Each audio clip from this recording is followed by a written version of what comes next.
El tema de la vocación es un tema ciertamente inquietante para todo católico. Muchos ya están casados o, como quien les habla, ya es consagrado o algunos ya son sacerdotes. Pero especialmente para la gente un poco más joven y en algunos casos no tan joven, porque en nuestra sociedad hay todo un proceso de postergación de la madurez o de prolongación de la adolescencia que hace que las personas tomen decisiones respecto del matrimonio o del trabajo o de los estudios bastante más tardíamente que lo que sucedía en generaciones anteriores, ¿no? Y eso, les puedo decir, no es una tendencia para bien. Cualquiera diría, bueno, ahora se toman las decisiones más maduras. Bueno, las decisiones más maduras resultan siendo cuestionablemente maduras porque el número de personas que se divorcian ahora comparados con las parejas que se casaban a los 18 o 20 años es infinitamente superior. Pero el tema básicamente viene porque una persona, un lector de Así Prensa, preguntaba si es que existe una vocación a la soltería. La respuesta directa es no. ¿Existen personas que pueden ser solteras? Sí, y vamos a explicar en qué circunstancias. Pero la vocación a la soltería no existe. Es decir, existe una vocación al matrimonio, una vocación a la vida consagrada o religiosa y una vocación al sacerdocio en el caso de los varones. Esos son los ámbitos donde la Iglesia reconoce una vocación. Recordemos que vocación viene del latín vocare y significa llamado de Dios. El Señor llama. Y es importante señalar aquí de paso, aunque no sea el tema central de este punto de vista, es importante señalar de paso que el matrimonio es una vocación tan seria como lo es la vida consagrada o el sacerdocio. ¿A qué me refiero? A que muchas personas están acostumbradas a pensar, bueno, si es que no me caso, si es que no soy sacerdote o no soy consagrado, me terminaré casando como todo el mundo. Y en consecuencia, el matrimonio se convierte como una vocación por defecto. Dado que no voy a hacer tal cosa o tal otra, me terminaré casando. Y uno ve personas que le dedican muchísimo más tiempo a pensar qué carrera voy a estudiar, qué trabajo voy a escoger, qué deporte voy a seguir, a si es que realmente yo estoy llamado o no para la vida matrimonial. Ciertamente muchas personas toman esa decisión precipitadamente sin pensarlo y tal vez en muchas ocasiones negando una vocación a la que habían sido llamados por el Señor. Porque nosotros sabemos que los sacerdotes y los religiosos y las religiosas escasean en el mundo, se necesitan. Ya el Señor lo decía desde el comienzo. La mies es mucha, es decir, el trigo, el campo es mucho, los obreros son pocos, pidan al Señor que envíen obreros a las mies. Pero resulta que o el Señor es cruel y quiere que su iglesia sufra sin ministros, o los ministros que están siendo llamados por el Señor no están respondiendo. Y esto es muy probable porque muchos maestros espirituales, se me ocurren ahora, por ejemplo, el padre San Alberto Hurtado en Chile, o Juan Pablo II, o Benedicto XVI, decían, no existe una crisis de llamado. Lo que existe es una crisis de respuesta. La gente no responde, no está respondiendo a la vocación. Ese es el problema principal. Existe una crisis de respuesta. Y mientras exista una crisis de respuesta, las personas no van a ser capaces de responder a ese llamado especial. Entonces, la Iglesia reconoce que existe una vocación al sacerdocio para los varones, a la vida consagrada religiosa para hombres y mujeres y al matrimonio para hombres y mujeres, los tres con igual dignidad e igual papel en la historia de la salvación de la Iglesia.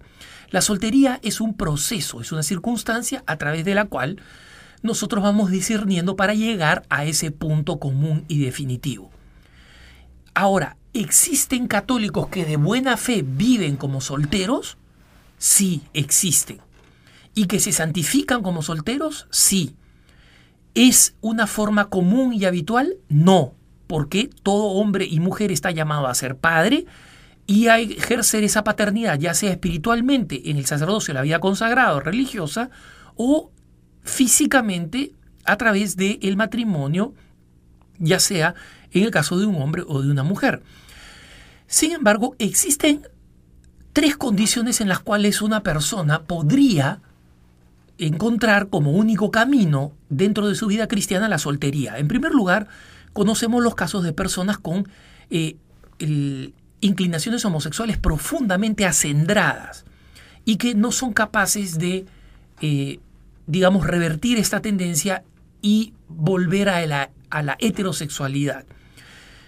Yo he conocido a algunas de estas personas presentadas por el mismo padre Harvey, el fundador de Courage, de Coraje, en los Estados Unidos, y personas que trabajan para este mismo apostolado y trabajan como solteros y solteras, porque son personas con profundas inclinaciones homosexuales que están completamente purificadas del prurito, de la atracción hacia los actos impuros y perversos, pero sin embargo no tienen una atracción hacia el sexo opuesto y en consecuencia no están en capacidad de contraer matrimonio ni tampoco de seguir una vocación en la vida consagrada.